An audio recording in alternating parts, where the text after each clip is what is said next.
안녕하십니까. 오늘 아침 신문을 한번 살펴보겠습니다. 먼저 조선일보에 난 내용입니다. 최상목, 이주호, 그 다음 또 탄핵 단두대 앞에서는 국무위원들. 아마 국무위원들이 아마 지금 탄핵을 많이 당해서 국회 국무위원 회의를 했을 때에 정족수에 앞으로 이제 문제가 되겠다. 제가 알기로는 아마 한 4명 정도가 아마 또 탄핵이 되면은 국무회의도 개최하지 못할 정도로 되지 않겠나. 뭐 이렇게 생각하고 있습니다. 예장통합뉴스 최경구 목사입니다. 어제 한덕수 총리가 어제 탄핵을 당했습니다. 그래서 총리로 탄핵을 하려면 151석이 맞는데 대통령 권한대행의 탄핵은 대통령에 준하는 그런 숫자가 찬성해야 되지 않겠나. 그러면 이제 200명이라는 거예요. 그런데 어제 한덕수 대통령 대행은 국회 결의를 존중하고 헌재의 심판을 기다리겠다 하고 점잖하게 어제 물러났습니다. 그래서 아마 최상목 경제부총리가 이제 대통령 대행의 대행을 또 하게 되었다. 이렇게 보도가 되었습니다.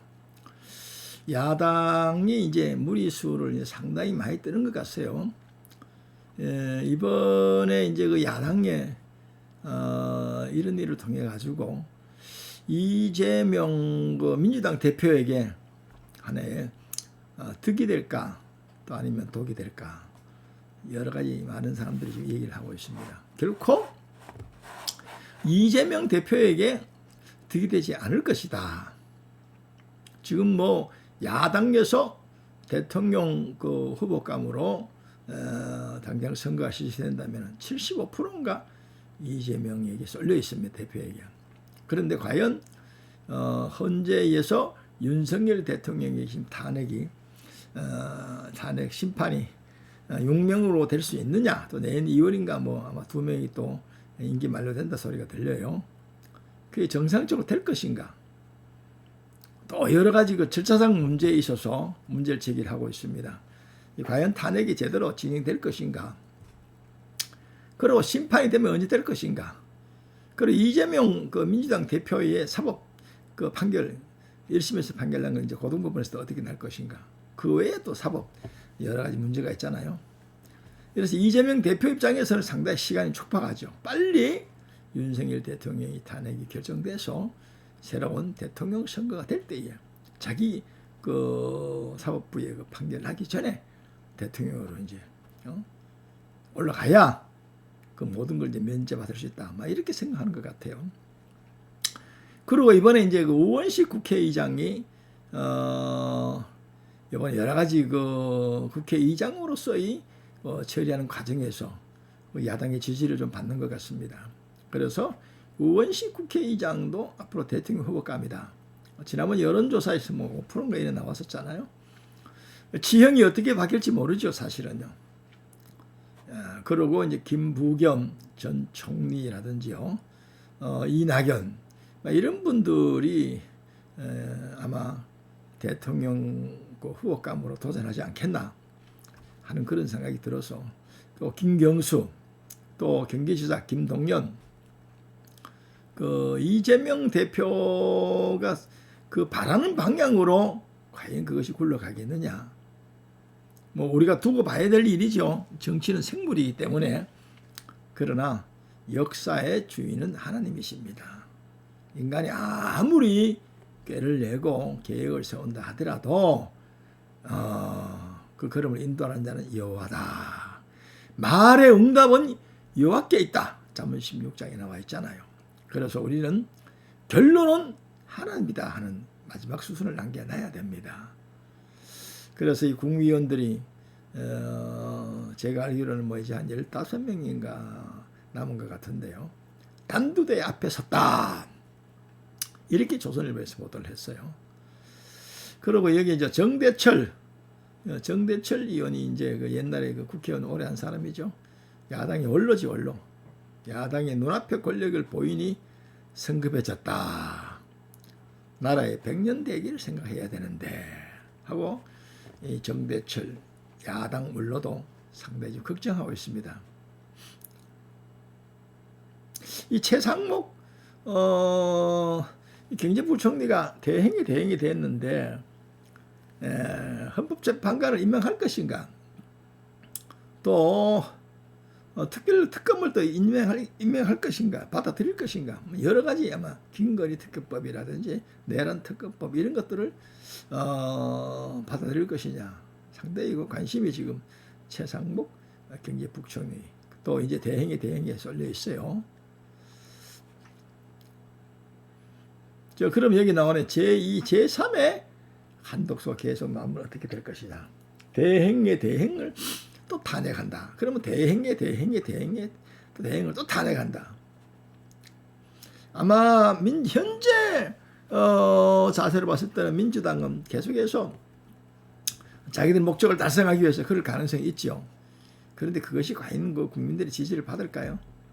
현재 우리 국민들 한 30% 정도는 보수층, 또 30% 정도는 이제 민주당의 적극 지지자다 이렇게 볼 수가 있어요. 나머지 한 40%는 중도층이라 볼 수 있는데 그 사람들이 어디로 이제 추를 옮기냐에 따라서 달라지게 돼 있죠. 사실은요. 옛날에 노무현 대통령이 탄핵당했을 때 열린우리당입니까? 국회의원 선거에서 아주 상당한 성적을 거두어서 야당 판도가 달라진 일이 있었죠. 멸공을 외치던 정용진 이마트 회장이죠.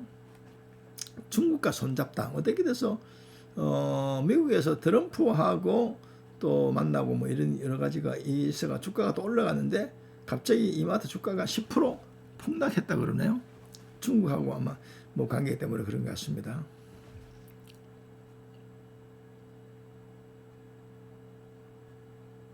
이재명 대표 다시 강경 모드로. 윤 대통령이 지금 변호인단이 꾸려졌는가 봅니다. 여기 보니까 김홍일 전에 방통위원장 이랬었죠. 방통위원장 이랬는데 그때 탄핵하는 과정에서 미리 사표를 낸 사람이죠. 그리고 윤 대통령과 사법 동기들 여기 보니까 윤곽근,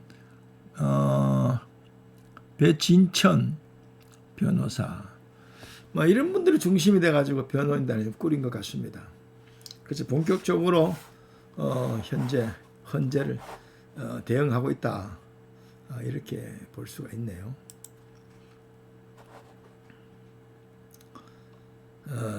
그래서 이 조선일보에는 기사를 이렇게 해서 한번 살펴봤고요. 또 보겠습니다.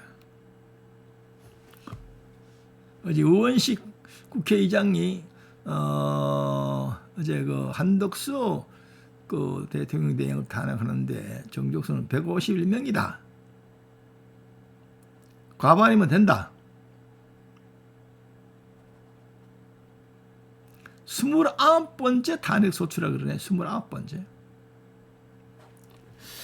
과연 이런 것들을 우리나라의 중도층이 좋아하겠습니까?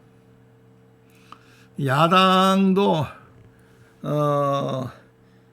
이 정도가 지나치면 오히려 도움이 안 되지요. 지금 윤석열 대통령에 대해서 상당한 사람들의 동정심이 일어나가지고 지금 이제 많이 좀 또 지지율이 많이 올라갔잖아요.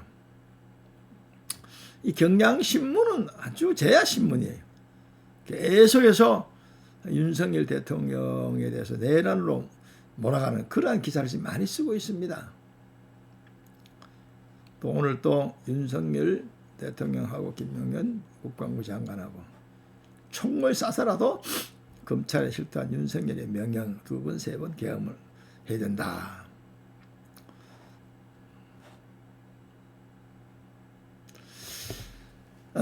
민주당 김용현 전 국방부장 겸 당일 노상현 사조직과 수사 2단 대기 명령을 시켰다.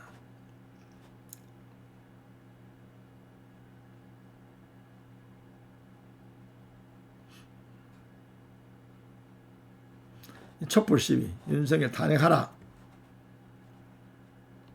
헌법재판소를 향해서 지금 현재 구호를 외치고 있죠.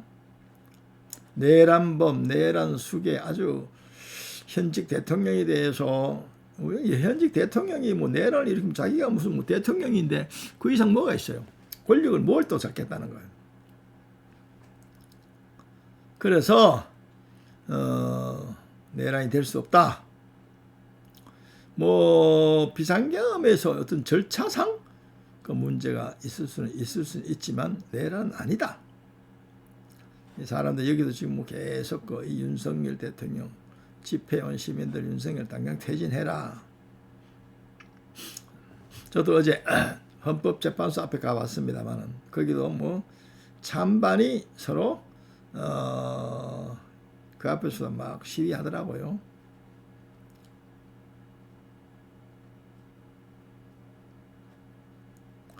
참 우리나라가 이제 큰일입니다. 이거 뭐 어디로 갈란지. 전국 농민의 전장년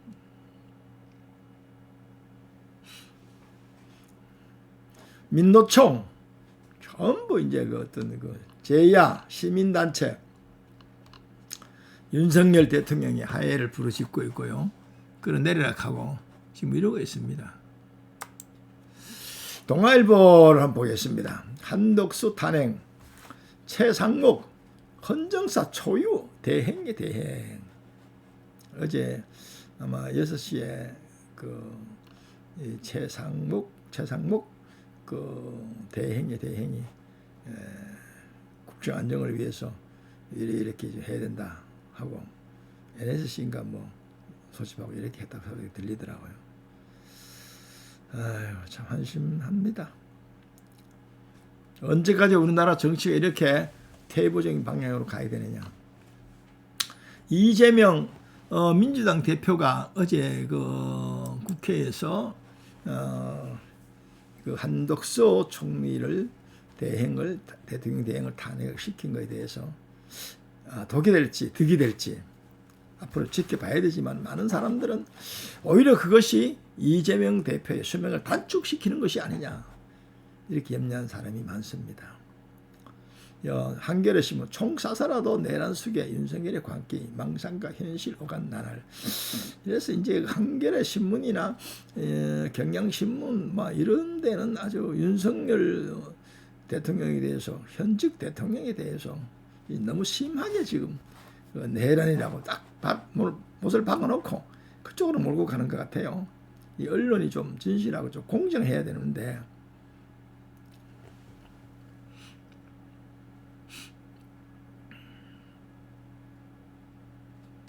계속 그쪽으로 지금 몰아가고 있습니다. 이거.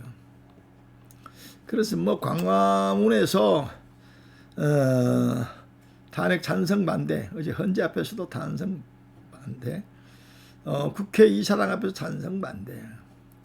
그래가지고 어제 제가 여의도에 국민의힘 당사 앞에 갔었는데요. 그 지금 비대위원장으로 권영세 의원이 내정이 돼 있잖아요. 월요일에 취임한다 그래요. 그 앞에서 권영세 비대위원장이 취임하게 되면은 권성동 원내총무와 국민 앞에 대 사과하겠다 이런 말을 했는가 봐요. 그래서 막 어제 카페 가니까 사과하면 안 된다 하고 많은 사람들이 몰려들어서 시위를 국민의힘 당사 앞에 시위를 하더라고요. 그래도 가세연의 어디 저 김세희 대표나 그 강신업 변호사가 와서도 어제 발언을 했습니다. 그래서 나중에 들린 얘기로는 권영세 비대위원장은 사과하지 않겠다. 왜냐하면 옛날에 박근혜 대통령이 최순실 씨가 이제 도움을 받다 이래서 국정 혼란에 있어서 그 최순실씨가 개입했다 이래가지고 사과를 했는데요. 사과하자마자 바로 탄핵이 됐어요. 그래서 이 보수층에서는 상당히 그 부분을 염려하고 있습니다. 그래서 사과하면 안 된다. 조선일 중앙일보를 보겠죠. 요즘 뭐 조중동에 대해서 이 보수층의 사람들이 신문을 많이 이제 끊는다 그래요. 그래가지고 30%가 구독자가 줄어들었단 말이 들려요. 한덕수 부인도 무속에 심취되어 있다. 무속 공세. 이 사람들은 턱하면 무속을 갖다 몰아붙여가지고 한덕수 그 대행도 상당히 아마 기분이 언짢아 있었던 것 같습니다. 이 자꾸 탄핵 이래 되면 윤 탄핵 헌재의 시기에 느려지나 오히려 이것이 빨리 하는 것이 아니고 좀 느려지지 않겠나 이렇게 지금 중앙일보에서는 보고 있네요.